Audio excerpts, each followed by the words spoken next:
शिर्डीमध्ये आज भाजपचं महाअधिवेशन पार पडणार आहे।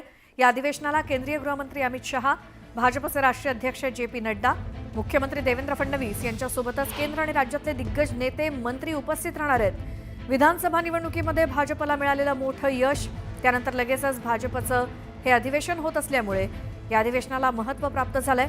या अधिवेशनात दोन प्रमुख मुद्द्यांवरती चर्चा होणार आहे। पहिला मुद्दा म्हणजे भाजपची संघटनात्मक बांधणी अधिक मजबूत करणं आणि दुसरा म्हणजे राज्यातील आगामी स्थानिक स्वराज्य संस्थांच्या निवडणुकांसाठी स्वबळावर यश मिळवण्यासाठी रणनीती आखणं।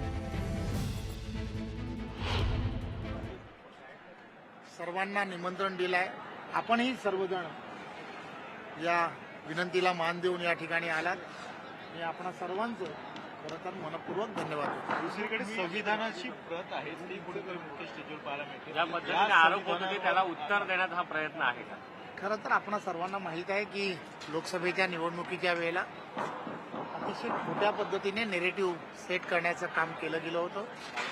देशाचे पंतप्रधान आदरणीय नरेंद्र मोदीजी पंतप्रधान झाल्यानंतर त्यांनी सातत्याने संविधानाचा सन्मान करण्यासाठी संविधान दिवस असेल या सगळ्या गोष्टी सुरू केल्या आणि सातत्याने देशाला आणि जगाला अभिप्रेत असणारं लोकशाही ही काय असली पाहिजे हे सातत्याने दाखवण्याचा प्रयत्न केला।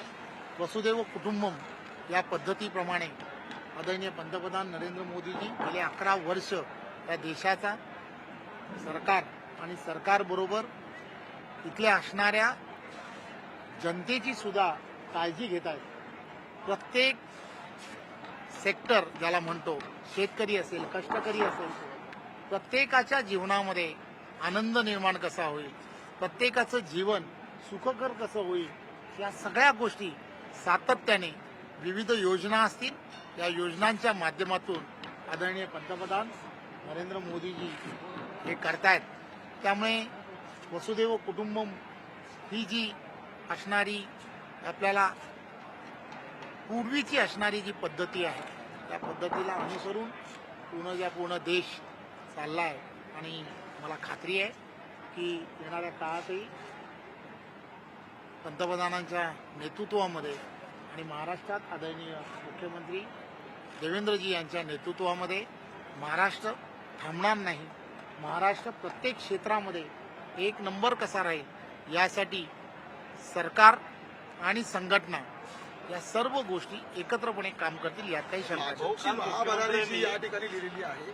भाजपची महाभरारी मुंबई महापालिकेत दिसेल का आणि स्थानिक स्वराज्य संस्थेच्या निवडणुकीत दिसेल का? खरं तर हे अधिवेशन जे आहे ते अधिवेशन महाराष्ट्रातील जनतेने जो महायुतीला कौल दिला, आदरणीय देवेंद्रजींना पुन्हा एकदा या महाराष्ट्राची सेवा करण्याची संधी दिली, त्या आभाराचं ती कृतज्ञता व्यक्त करावी। तर या भाजपच्या महाअधिवेशनाच्या पूर्वसंध्येला सर्व प्रदेश पदाधिकारी, मंत्री, जिल्हाध्यक्ष आणि मोर्चा प्रदेश अध्यक्षांची एक बैठक पार पडली आणि यावेळी मुख्यमंत्री देवेंद्र फडणवीसांनी नेत्यांना येणाऱ्या स्थानिक स्वराज्य संस्थांच्या निवडणुकीच्या पार्श्वभूमीवर कामाला लागण्याच्या सूचना दिल्या।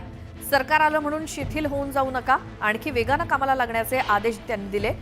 युद्ध जिंकलं असलं तरी पुढच्या युद्धासाठी सराव महत्त्वाचा आहे, अशा सूचना मुख्यमंत्री फडणवीसांनी बैठकीत दिल्या।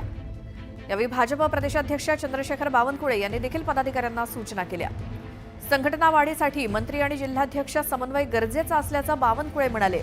तर प्रत्येक मंत्र्याजवळ संघटनेचा एक व्यक्ती समन्वयक म्हणून काम करेल, जेणेकरून सरकारची कामं जनतेपर्यंत पोहोचतील, असंही बावनकुळेंनी सांगितलं। त्यामुळे येणाऱ्या पालिका निवडणुकीसाठी भाजपनं आता रणशिंग फुंकलंय।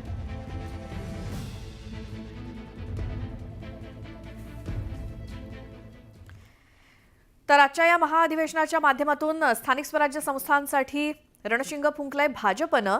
शिर्डीमध्ये भाजपचं जे काही 2 तास विचार मंथन होणार आहे, 2 दिवस शिर्डीमध्ये भाजपचा निवडणुकीसाठीचा हा मेगा प्लॅन असंच म्हणावं लागेल, कारण स्थानिक स्वराज्य संस्थांसाठी निवडणुकीसाठी रणशिंग भाजपनं फुंकलंय। सरकार आलं म्हणून शिथिल होऊ नका असा कानमंत्र देवेंद्र फडणवीसांनी आपल्या सर्व भाजपच्या पदाधिकाऱ्यांना, कार्यकर्त्यांना दिला। निवडणुकीसाठी तातडीनं कामाला लागा असे देखील आदेश दिलेत। विधानसभा निवडणूक इतक्या मोठ्या विजयानं जिंकली म्हटल्यावर शांत राहू नका. युद्ध जिंकलं असलं तरी पुढच्या युद्धासाठी सराव हा महत्त्वाचा आहे, असं देवेंद्र फडणवीसांनी कालच्या बैठकीमध्ये आपल्या सहकार्यांना सांगितलं. त्यामुळे संघटना वाढीसाठी मंत्री असतील किंवा जिल्हाध्यक्षांमध्ये समन्वय हा गरजेचा आहे आणि त्यामुळे तो समन्वय राखणं किती गरजेचं आहे हे फडणवीसांनी आणि बावनकुळेंनी आपल्या सहकार्यांना सांगितलं. आणि सरकारची कामं जनतेपर्यंत पोहोचवा त्यासाठी एक महत्त्वाचा दुवा मध्ये असणं गरजेचं आहे, जेणेकरून सरकारची कामं ही सर्वसामान्य जनतेपर्यंत पोहोचतील. यासाठी काल पूर्वसंध्येला ही बैठक होती. आता इंडिया आघाडीतील घटक पक्षांनी दिल्लीमध्ये काँग्रेसची साथ सोडलेली असताना राज्यातील महाविकास आघाडी सुद्धा विसर्जित होण्याच्या मार्गावरती आहे. आगामी महानगरपालिका निवडणुका ठाकरे गट स्वबळावरती लढेल असं संजय राऊतांनी म्हटलं होतं. यावरती चर्चा सुरू असताना आघाडी तुटली असं मी म्हटलेलं नाही असं राऊत म्हणाले. स्थानिक स्वराज्य संस्थांसाठी महाविकास आघाडी स्थापन झालेली नाही असं राऊतांनी स्पष्ट केलं. पालिका निवडणुका स्वबळावर लढाव्यात ही कार्यकर्त्यांची भूमिका असल्याचं राऊत यांनी म्हटलं. मी असं कधी म्हटलेलं नाही. शिवसेनेच्या कोणत्या नेत्याने असं म्हटलेलं नाही की इंडिया आघाडी फुटली आहे, महाविकास आघाडी फुटली आहे. स्थानिक स्वराज्य संस्थेसंदर्भात जर आम्ही एक भूमिका मांडत असू आणि भूमिका यासाठी मांडतो आहोत की माननीय शिवसेना पक्षप्रमुख उद्धव ठाकरे हे गेले महिनाभर साधारण राज्यभरातल्या कार्यकर्त्यांना भेटत आहेत, पदाधिकाऱ्यांना भेटत आहेत आणि त्यांची भावना आहे की स्थानिक स्वराज्य संस्था आपण स्वबळावर लढायला हव्या, ही त्यांची भावना आहे. महाविकास आघाडी विधानसभेसाठी होती, इंडिया आघाडी लोकसभेसाठी होती. स्थानिक स्वराज्य संस्थेसाठी ही आघाडी स्थापन झाली नव्हती.